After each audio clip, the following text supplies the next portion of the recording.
but it definitely takes that a bit more of the inner work to understand why exactly something like that is triggering me and to work through that. Even though so many times you can say, no, but those external circumstances truly justify how I'm feeling, and maybe, but still, it's not empowering. Welcome everyone to LifewithLiza podcast. Our mission at LifewithLiza is to share people's stories and the challenges that they have overcome, so that those who are listening in can get the strength, the courage, and the hope to be their better selves. Welcome to this episode. I'm so happy and grateful to have you here. And something that I wanted to talk to you about in this episode is triggers, the things that trigger us, how to deal with them, why we having them, what has been triggering me, how do I deal with that, and maybe there's something that you can learn from it if you find there are quite some things that trigger you personally. So just wanted to say that personally I view triggers as a great opportunity for me to get an insight about myself. So when someone else says something that's triggered me in some way, it tells me some information about myself. I don't view, because I believe all the information that someone else can say, it's not necessarily negative or positive, and that division it could be done quite. It's not really objective. But when something actually triggered you, someone else said or made a comment and that triggered you, it means there's something that you have not worked through in your own self. So, and if you work through it, then that comment would not be triggering for you. You might not agree with it, you might not like it, but it would not trigger any emotion or strong reaction in you.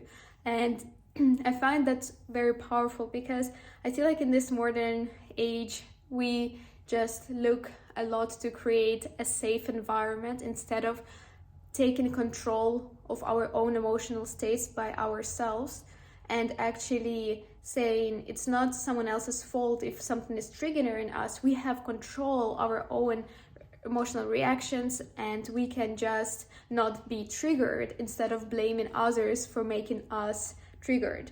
So, and viewing this as a insight about ourselves, learning something about ourselves, seeing where those unhealed areas are and working on them by ourselves, it's such a more empowering approach to take than looking to blame someone else.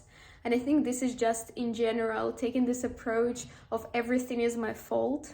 And I know this phrase in itself might sound triggering for some people, everything is my fault. But everything is my fault is also one of the most empowering phrases ever. And the message that it tries to convey is that if something is my fault, it means there's something I can do or could have done to impact the situation or change it.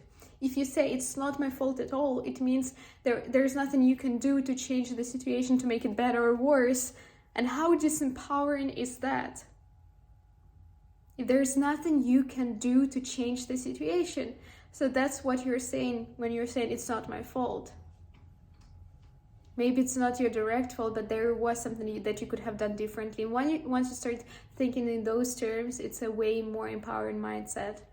So my view on triggers also links into the everything is my fault mindset.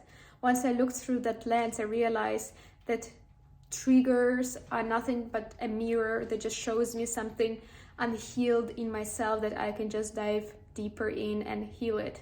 And then that would not be a trigger. I could be even grateful for the other person who mentioned something that did trigger me, because then I have more information about it. And otherwise, maybe it would be just sitting there silently and I would not know. How do you deal usually with triggers? Do you find that you start blaming for them other people and saying that they should have not said that or should have not done that? Or do you actually look inwards and try to understand why exactly that was a trigger for you?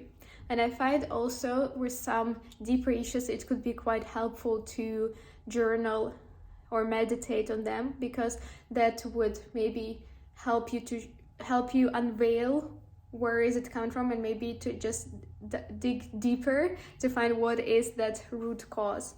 And one of the biggest triggers for me at this point, because I also wanted to mention my triggers, because all of us do have them, and all of us are working through them. It is, as you might know, I am from Ukraine, so the whole situation that's happening currently in Ukraine is heartbreaking for me. And I sometimes notice that when I start hearing the news or seeing some people making some comments that could be so triggering, it literally triggers so many of the negative emotions that I feel so justified in, and I don't feel like it's reflecting something in me. But it definitely takes that a bit more of the inner work to understand why exactly something like that is triggering me, and to work through that.